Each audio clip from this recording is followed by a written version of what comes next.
Hello everyone, आप सभी के कमेंट्स आ रहे थे कि सर बॉयज़ की वीडियो बनाओ, boys life in Suratgarh, students life in Suratgarh. तो अभी हम स्टूडेंट्स के साथ में हैं और उनके व्यूज़ लेते हैं। हम उनका नाम नहीं पूछेंगे क्योंकि ये एक प्राइवेसी है, वो तैयारी कर रहे हैं, वो सरप्राइज़ देना चाहते हैं, तो हम किसी का नाम नहीं पूछेंगे, उनके जो जनरल सवाल होंगे वो करेंगे। तो हमारे साथ एक सर हैं, उनसे सवाल करते हैं। सर, आपकी लाइफ कैसे चल रही है? पहले तो ये बताओ। लाइफ मेरी तो कंपैरेटिवली थोड़ी ठीक है। अच्छा। लेकिन यहाँ आसपास जैसे मैं बच्चों को देख रहा हूँ तो बहुत आप सिलेक्टेड हो? हाँ, मैं अभी सर्विस कर रहा हूँ एयरफोर्स में और 12-13 साल हो गए। लेकिन बाकी जैसे देखता हूँ तो बहुत अलग लेवल का स्ट्रगल कर रहे हैं। क्या स्ट्रगल कर रहे हैं सर?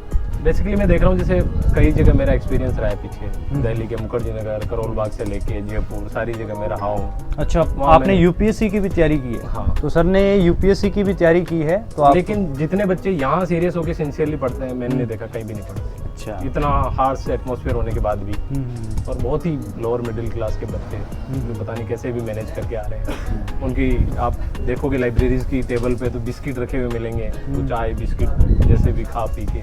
प्रॉब्लम तो बहुत आती है, मैंने भी देखा है बच्चों को फीस की। और हाँ, बिल्कुल, इसमें कोई संदेह नहीं है। क्योंकि देखो, सारा जितना भी है 70-80% जो लोग हैं खेती पे निर्भर है और खेती की इनकम का आपको पता ही है, वो साल में 1 बार 2 बार जब भी आती है, और उसमें भी इनपुट कॉस्ट कितनी है। और बच्चे पार्ट टाइम जॉब भी करते हैं सुबह और शाम को। कई बच्चे इस तरह के होंगे, हालांकि मैं तो नहीं जानता इस तरह से, लेकिन होंगे, इसमें कोई संदेह नहीं है। तो सर काफ़ी ना क्वेश्चंस आते हैं कि पूरे इंडिया के अंदर कि चाइना हमसे आगे बढ़ रहा है ना, और वहाँ का जो युवा है वो इकोनॉमी के अंदर कंट्रीब्यूट करता है, और हमारा जो युवा है वो आलसी है, वो सरकारी नौकरी के पीछे भागता है। ये मिथ क्या है सर? देखो, इसमें पहले तो हमें ये चीज़ समझनी पड़ेगी कि हर देश की अपनी यात्रा है।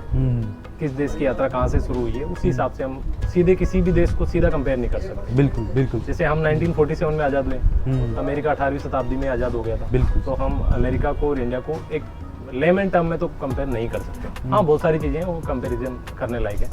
बेसिकली क्या था, जो LPG रिफॉर्म हमारे यहाँ आए वो 1991 में आए, और चाइना ने 1970s से ही लगभग वो काम चालू कर दिया था।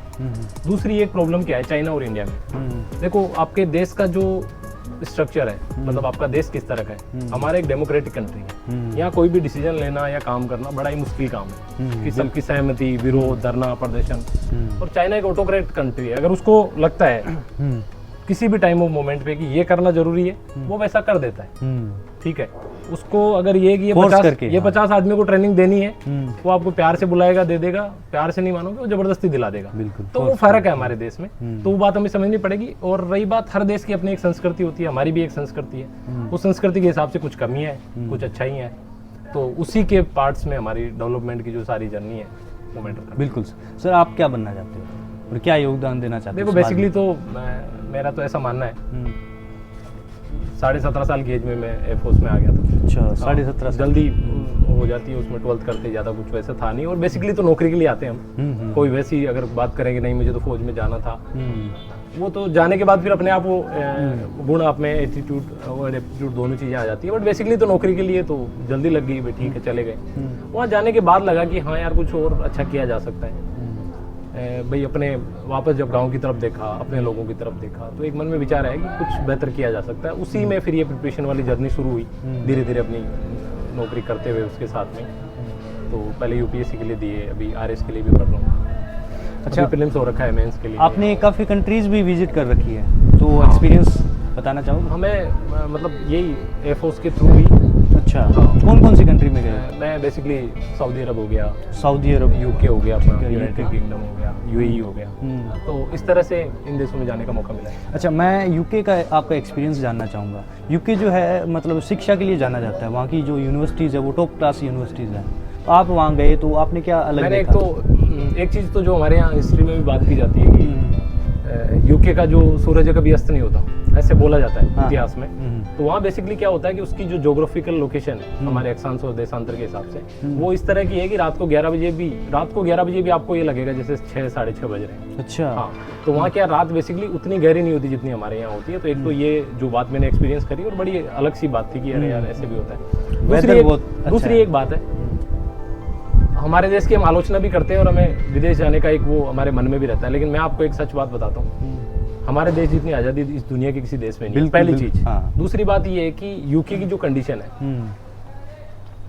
आज वहाँ, मुझे बहुत सारा, मैं 4 से 5-7 दिन रहा वहाँ, कोई नया कंस्ट्रक्शन का काम नहीं दिखा कहीं भी, कोई नया रोड नहीं दिखा, कोई वही 100 साल पुराने पुल है, वही 50 साल पुरानी सड़कें हैं, नए लोग वहाँ नज़र नहीं आते, सारी ओल्ड एज वहाँ की आबादी है। तो वो देश अब क्या है कि अपनी जो ग्रोथ की जर्नी है उसमें एक पॉइंट पे आ गए और अब रुकने की कंडीशन में। अगर आपको वहाँ नए लोग दिखेंगे तो इंडियन, पाकिस्तानी या बांग्लादेशी, आपके स्टोर्स भी अगर आप वहाँ के ओनर देखोगे तो वही लोग मिलेंगे। तो बेसिकली ये हमारे कॉन्सेप्ट में भी एक चीज़ ये है कि यूरोप की जो आबादी है वो बूढ़ी होती जा रही है और वहाँ की जो ओल्ड होती है आबादी के लिए उनकी अपनी एक ज़रूरतें होगी, उनके पास पैसा तो है लेकिन कोई उनकी केयर करने के लिए लोग तो चाहिए। तो हमारे यहाँ भी जैसे स्किल की बात हो रही है कि हम इस तरह से लोगों को ट्रेंड करें थोड़ा लैंग्वेज पे, थोड़ा और उनके एटिकेट्स पे, ताकि उन जॉब्स को फुलफिल कर सकें। और बाकी हमारा देश तो कंपेरेटिवली आज बहुत आगे है, उनसे ज़्यादा मतलब तेज़ी से ग्रो कर रहा है। आगे इस सेंस में उन्होंने मतलब क्या होता है ना, किसी भी ग्रोथ का एक सैचुरेशन पॉइंट आता है कि आपने मान लो यहाँ से शुरू किया, आप यहाँ पहुँच गए, अब इसके बाद बहुत स्कोप है नहीं ऊपर, फिर आपका डाउनफॉल शुरू होता है। तो वो कंट्री उस कंडीशन में, मतलब उनका डाउनफॉल आएगा। हाँ डाउनफॉल है ही, पूरे यूरोप का आप देखोगे अब डाउनफॉल है। अब जैसे एशिया की सदी है, चाइना जिस तरह से अब एग्रेसिवली आगे बढ़ रहा है, इंडिया ने ग्रो किया है, तो अब जो पूरा का पूरा फोकस है वो वेस्ट से शिफ्ट होकर वो ईस्ट की तरफ, स्पेशली एशिया की तरफ ये आएगा। ये आने वाले आप 10-15-20 सालों में और ज़्यादा डोमिनेट भी देखोगे इन चीज़ों। मतलब सर का कहना है कि इंडिया जो है वो प्रोग्रेस कर रहा है और रैपिडली कर रहा है, प्रिपरेशन कर रहे हैं। मैं रीट की मतलब टीचर बनने का सपना है। हाँ। तो भैया का सपना है कि ये टीचर बनना चाहते हैं। मोस्टली जो स्टूडेंट हैं वो रीट की प्रिपरेशन करते हैं 3rd ग्रेड की, और टीचर बन के समाज में योगदान देना चाहते हैं। तो क्या क्या मुश्किलें आती है? जैसे आप यहाँ रहते हो, पीजी का भी खर्चा होता है और सेंटर को भी फीस देनी होती है, तो मैनेज कैसे करते हो? मैंने तो करना पड़ता है, आ गया तो मतलब घर वाले पूरी सपोर्ट करते हैं? हाँ, करते हैं। अच्छा, खुद 3rd ग्रेड तो आपका भी सपना शिक्षक बनने का? अच्छा, तो कैसी लाइफ चल रही है सूरत के अंदर?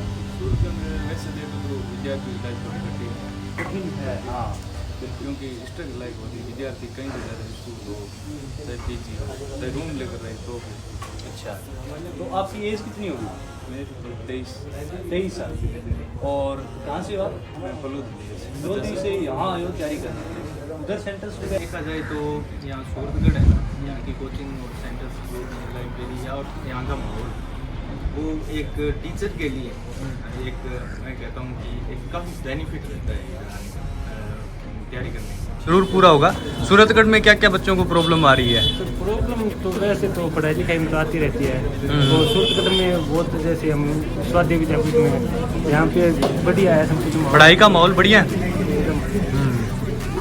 और क्या क्या सपने हैं आपके? और तो सर मेरे तो एक ही है, और तो सब में पूरे होते रहते हैं जैसे शिक्षा की और बढ़िया। ठीक है sir, thank you so much. बच्चों को यहाँ कोई प्रॉब्लम नहीं है। अच्छा, सब बढ़िया चल रहा है। हाँ जी, सेंटर के बारे में आप क्या कहना चाहोगे?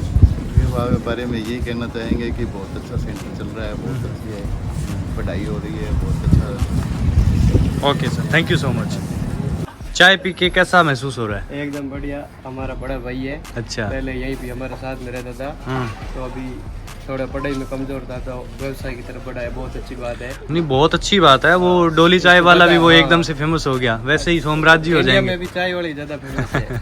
सही है। इसलिए तो मोदी भी है, तो अब सोमराज का एक बड़ा विजन है। अच्छा। अच्छा, चाय अच्छी बनाता है हाँ। जब भी आए, और जो स्टूडेंट के पास एक बार पैसे नहीं होता तो उधर सभी का लगभग 30-40 लोगों का खाता चलता है। बाद में जैसे गाँव से पैसे आते हैं तो इसको एक साथ में दे देते हैं। आप जो है, आप भी तैयारी कर रहे हो या बिजनेस संभाल रहे हो? तैयारी कर रहा हूँ कौन से एग्जाम की? 3rd ग्रेड की। कहाँ से? यहाँ से स्वाध्याय से। स्वाध्याय विद्यापीठ से? हाँ। अच्छा, तैयारी कैसे चल रही है? बहुत एकदम बढ़िया। एकदम बढ़िया।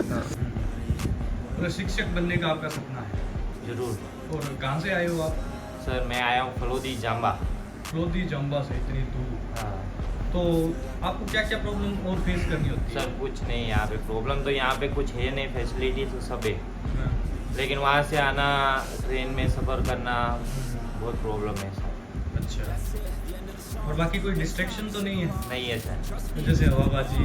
नहीं सब एकदम जहाँ यहाँ का जो वातावरण है वो एकदम परफेक्ट शिक्षा वाला है। टीचर थर्ड ग्रेड मेंस की तैयारी करें। और सभी बच्चे जो मैंने अभी तक व्यूज़ लिए वो सभी टीचर बनना चाहते हैं? जी सर, सभी टीचर ही बनना चाहते हैं, बच्चों का भविष्य सुधारना चाहते हैं। आपने मतलब आपका शुरू से ही सपना था टीचर ही बनना है? जी सर, शुरू से ही सपना था टीचर। बिजनेस लाइन में वो नहीं बिजनेस नहीं। की प्रॉब्लम क्या क्या आ रही है आपको स्टूडेंट लाइफ में अभी यहाँ सर, प्रॉब्लम बतानी है मुझे। सूरतगढ़ में बहुत प्रॉब्लम है, जैसे कि लाइट कट जाती है। एक तो लाइट कट जाती है रात जी को। सर, लाइट करती है। हाँ। लाइट करती है कभी कभी 11 बजे, 2-2, 3-3 बजे आती है। फिर जल्दी भी उठना होता है, तो टाइम मैनेजमेंट भी बहुत और आंधियाँ चलती है सूरतगढ़ में, आपको पता ही है। आंधियाँ चलती है, हाँ। मतलब धूल भरी आंधियाँ चलती है। दो प्रॉब्लम आपने बता दी। गर्मी बहुत है यहाँ पर, वहाँ से टेम्परेचर यहाँ बहुत ज़्यादा है। है। जी सर। सर आप तो टीचर हो, आप देखते हो बच्चों की स्टूडेंट लाइफ को, रोज़ाना उनसे मिलते हो, उनको पढ़ाते हो, तो बच्चों को क्या क्या प्रॉब्लम आती है सूरतगढ़ के अंदर? जैसे स्टूडेंट लाइफ है, ये एक संघर्ष की लाइफ है। बिल्कुल। इसमें प्रॉब्लम आनी एक स्वाभाविक बात है, सबकी आएगी। वैसे ज़्यादातर है ना, एक तो वर्तमान में देखा ना, सबसे ज़्यादा लाइट नहीं है सूरतगढ़ में। लाइट की प्रॉब्लम है एक, ठीक है। एक फिर रहने खाना सबका सही है, एकदम स्वस्थ वातावरण है। एक गर्मियों का मौसम है, साथ में गर्मी है, इसी की वजह से बच्चे थोड़े परेशान है लाइट की वजह से। और धूल भरी आंधियाँ भी चलती हैं। ये तो स्वाभाविक बात है, राजस्थान में आंधियाँ चलेगी और गंगानगर में सबसे ज़्यादा चलती भी है। तो सर वो डिस्ट्रैक्शन तो नहीं है कोई, हवाबाजी या कुछ और? नहीं ऐसा नहीं है कि बच्चों के बीच में वैसे होते हैं प्रॉब्लम, लगभग सबकी आती है इस लाइफ में। जो स्टूडेंट है वो प्रॉब्लम होती सबकी होती है, वैसे किसी के क्या बोलें। ठीक है, thank you so much. Thank you.